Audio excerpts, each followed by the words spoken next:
Red Lake, Ontario is up and right here. Red Lake, Ontario, right there. Poplar Hill is located around this area, I think, is north of Red Lake. That's where this here school is.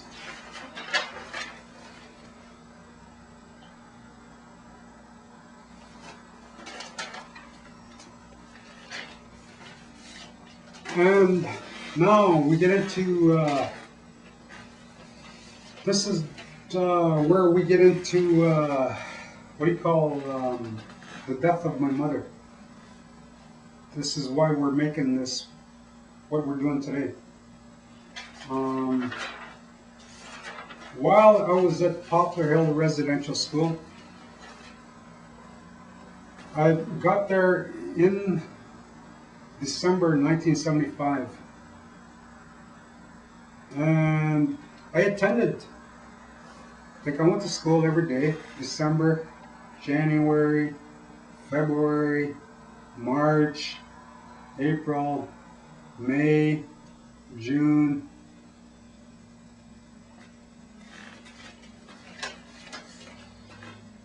But while I was at the residential school, March 9th, 1976 is when my mother died. While I was at the residential school. Now I just told you, I attended December, January, February, March, April, May, June.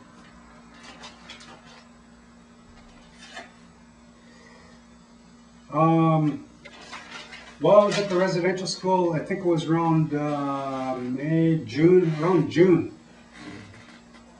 They had, what do you call, they had events night. What do they call it? Events night, where you can pick your, if you wanted to play sports or if you wanted to, say some activity night, they called it.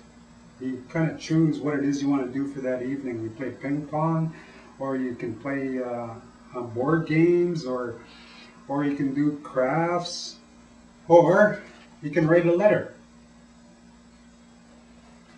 So that night, I remember that one night, they're going, well, Gary, what do you want to do? Do you want to play sports? Do you want to, so I remember going, well, I don't feel like playing sports or anything, but I'd like to write a letter home, because up to that point, I'd never gotten any word from back home. Like I said, my life had become a dysfunctional state of living, man, because all the chaos was still happening back home. I'd never heard a word since I left. Nobody called, nobody wrote letters, nobody informed me as to how my family was doing. So I decided one night to write a letter. And I remember that one night I'm looking at all these students across from me, across the table, and beside me, and I remember them all talking about, oh, I'm going to write to my dad, I'm going to write to my mother, I'm going to write to my brother, I'm going to write to so-and-so, and they're all happy. But me being a kid, I didn't,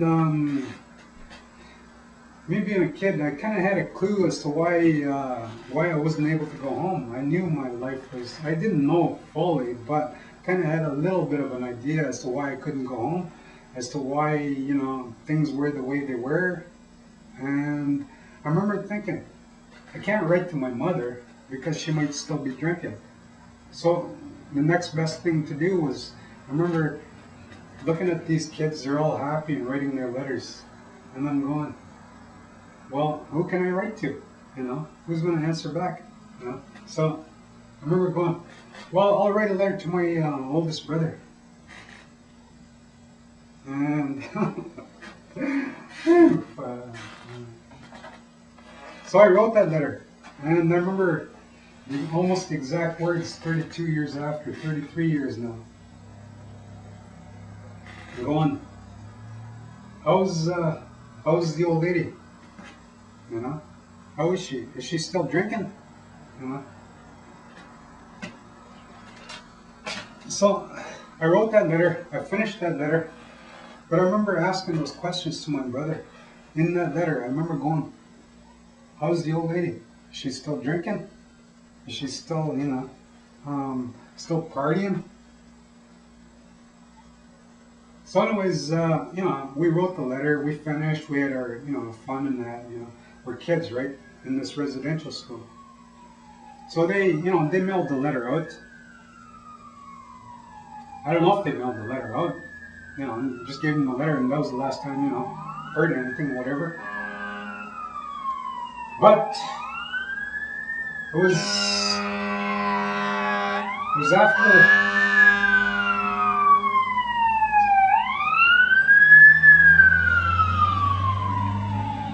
So after a few weeks,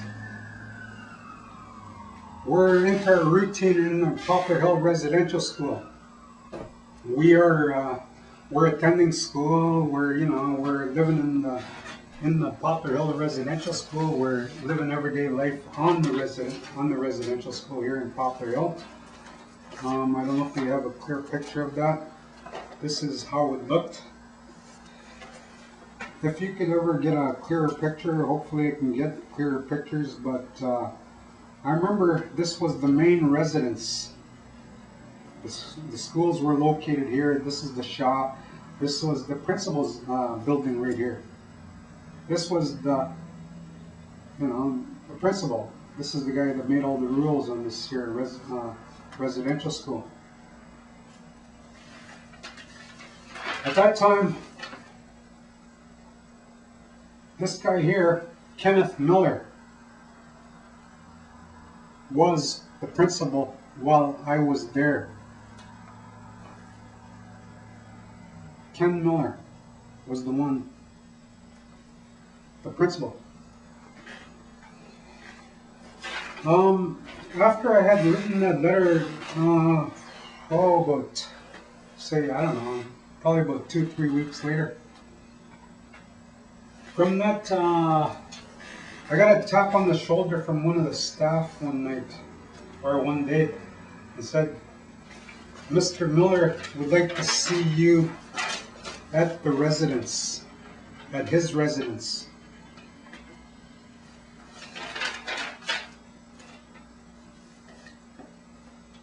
So I was at the where all the students lived, at the residence right here. Mr. Miller's house was off to the side here. This guy right here, he was the principal. And I remember being told, Mr. Miller would like to see you after all the events happen for the day, after supper. So they want to see you. And I remember writing that letter. I remember asking about my mother and stuff like that. Then after that, I remember after supper, I remember making my way down from the residence where we all stayed and heading towards Mr. Miller's place. I can almost remember every step that I took. I remember looking at the house, and the nearer I got, I could sense something was wrong. And then when I got to Mr. Miller's place,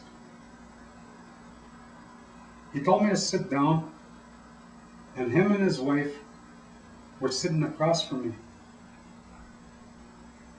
And that's when they informed me that my mother had died. But we were already in June here, so this is in June, July, I don't know. But he told me my mother had died March or sometime back in the winter. And I remember sitting there thinking,